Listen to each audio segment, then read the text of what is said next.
دنیا میں جو اس وقت آپ دیکھ رہے ہیں کہ جو یورپی یونین کا اور خاص کر جو ہے نا برٹن گورنمنٹ کا ان کا جو کنسرن آیا ہے اور جو ہمارا بھی کنسرن ہے کہ ملٹری کورٹس کی وہ جو ہے نا سویڈن کے ملٹری کورٹس کے اندر جو ہے نا ٹرائل ہو رہے ہیں.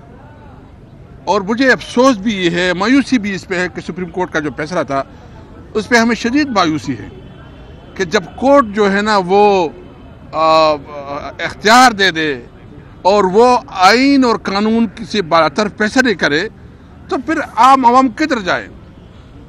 ہمارے پاس کیا ہے؟ دیکھو, آئین ہمیں حق دیتا ہے کہ ہم پرامن احتجاج کر سکتے ہیں. آئین ہمیں حق دیتا ہے کہ ہم اپنی آواز ہر مقام پہ ہر جگہ. انہوں نے اسلام آباد میں قانون پاس کیا. آپ بتائیں, جب اسلام آباد میں انہوں نے قانون پاس کیا کہ یہاں جلسہ نہیں ہو سکتا, تو کیا اسلام آباد پاکستان کا حصہ نہیں ہے؟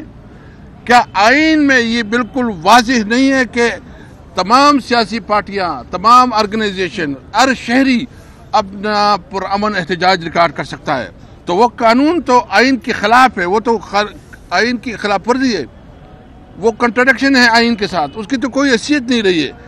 میں چیلنج کرتا ہوں کہ پی ٹی آئی کی کسی ایک کارکن کو دکھائے کسی نے گملہ توڑا ہو, کسی نے شیشہ توڑا ہو, کسی نے تشدد کیا ہو.